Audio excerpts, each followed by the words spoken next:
We got Tyler on the line. Tyler, what's happening? What you got? Hi, Steve. I just want to say I'm a big-time fan. I watched you ever since I can remember. You were my first wrestling moment of my life when you hit The Rock with the steel chair and made Mankind World Heavyweight Champion. Hey, somebody had to do it, and I'm glad it was me. What's on your mind this morning? You want to talk a little bit about WWE? Yes, I do. Of course, the Royal Rumble, and it was probably the worst Royal Rumble I have ever seen in my life. My question is, who should we poke the finger to blame about this? Should we blame Hunter or Vince McMahon? Hunter's being more into the creative aspect, and dirt sheets are going around saying that Vince doesn't want want Triple H anything to do with the CM Punk thing, and people are saying they're doing damage control. Maybe Vince made a mistake or Hunter made a mistake. Do you think we should try to put the blame on one of them? Man, if you're going to point a finger, I think you got to go to Vince McMahon first. He's the bottom line. He's still the guy that's in charge, and he's calling all the shots. And I think certainly Triple H has his thoughts, and I think on many occasions they're on the same page. On other occasions, maybe not so much. So I think you could, throw a little bit of accountability to Triple H. At the end of the day, it is still Vince McMahon calling the shots, so I think you got to go to him first. What was your major frustration with the Royal Rumble? Well, at the beginning, probably the best match of the night was Bray Wyatt and Daniel Bryan. Both were tremendous. And at the end, I did predict Bray Wyatt winning. I figured, it made Daniel Bryan look a little bit weak, but you know what? He'll be at the Royal Rumble. He'll win it. He'll overcome it. And they will continue with the authority storyline that kind of left us hanging.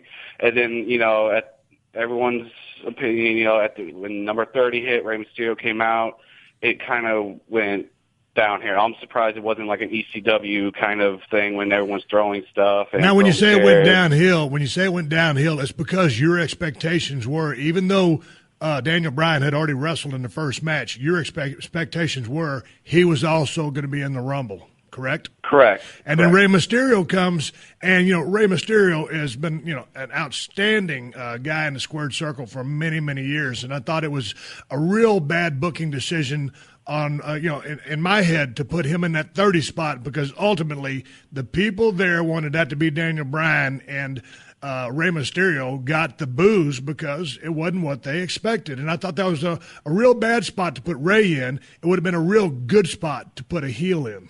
I felt really bad for Ray. And I felt bad not only for Ray, but we had the returning Sheamus, who looked phenomenal, but the crowd just booed him because he wasn't Daniel Bryan. Same with Big E Langston, and as soon as we saw CM Punk getting knocked out, I guess the internet wrestling community felt cheated, so they didn't want do you consider yourself a part of the internet wrestling community?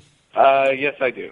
Now, are you looking to be more, are you just purely, booking oriented of here's what they should do, or are you looking at what they're doing in the ring and just following storylines? Because, there's a line right there when you're thinking, okay, pure booking or just taking what you're seeing. So you're looking a little bit deeper, and y'all are looking more into booking so much more than the quote-unquote storylines are giving you, and why Daniel Bryan would be one of the guys perceived as being held back.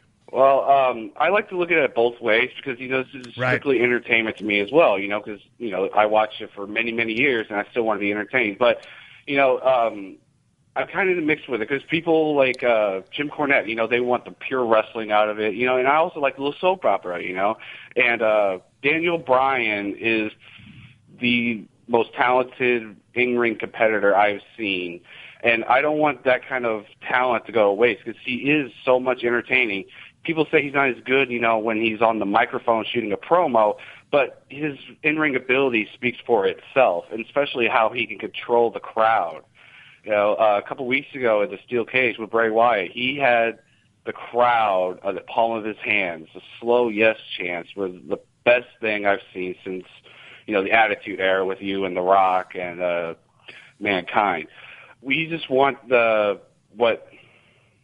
don't want people like Great Khali taking the time when we have so many other underused talent like Zack Ryder and Dolph Ziggler who who Dolph Ziggler just shoot a promo on the WWE app just last Friday.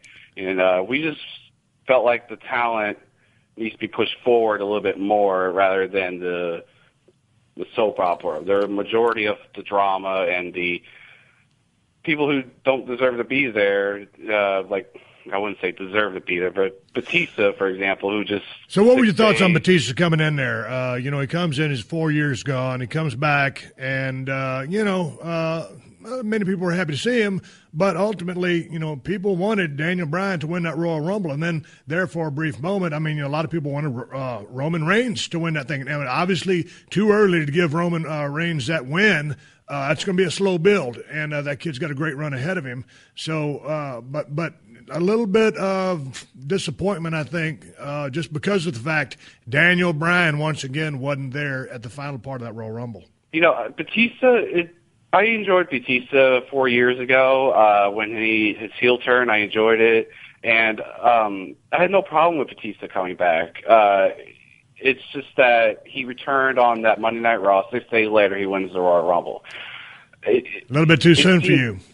Yeah, it's like, well, you should at least give him a little bit of time. Didn't let him go into the world title hunt. But, 6 days, it just, and especially he looked so gassed out, and he was only in the ring for 12 minutes, I believe. And he seemed pretty gassed out. He seemed pretty tired, out of shape. For a couple weeks of hype, you would think he would at least work out a little bit better, I suppose. I don't know.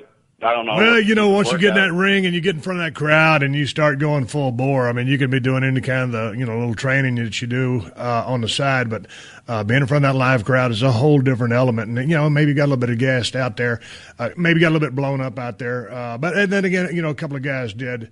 But that being said, I appreciate you calling in this morning. One last question. With this seemingly lack of a green light push for Daniel Bryan, how patient are fans like yourself for the WWE to push him?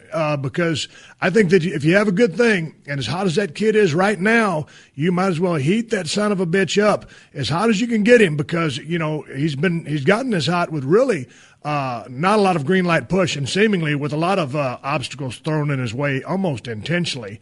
And there's a window of opportunity for anybody that gets in this business. And I think if they don't move now or in the near future or pay this thing off fully at WrestleMania and give this kid the run, that window will start to close. Your thoughts on that? Well, I can somewhat speak to the internet wrestling community that we are pretty worn out right now with the Daniel Bryan. We felt like his thing's been going on since SummerSlam of last year, and we felt like he deserved it by the end of the year. And right now, I would say the internet wrestling community's patience is wearing fairly thin. I go to you're familiar with Reddit, right? Sure. Yeah, the Square Circle subreddit, they are pretty mad about how Daniel Bryan's been treated, and I'm not one of them, but they're even giving up the purchase of the network because of how they treat Daniel Bryan and CM Punk now. So what would you tell the powers that be at WWE right now in 15 seconds? Go for it. Give Daniel Bryan the title. This is what we've been wanting for SummerSlam. We want it, and you ruined it for WrestleMania main event, but just give it to us the best way possible. Well, that being said, there's still, several weeks coming to see what actually unfolds at WrestleMania. So it's all positioning. I think they put some stuff on the chessboard. They can move that around in the build up to that. But certainly they've established the pieces. Where those pieces ultimately end up on WrestleMania 30 is another thing. But they're certainly putting their feelers out there. And it's calls like this that will, maybe they will hear this and form their opinions. They've got to listen to their fan base at some point. Hey, man, I appreciate your call this morning. I appreciate you listening to the show. I'll catch you down the road, all right? All right. Thank you, Steve.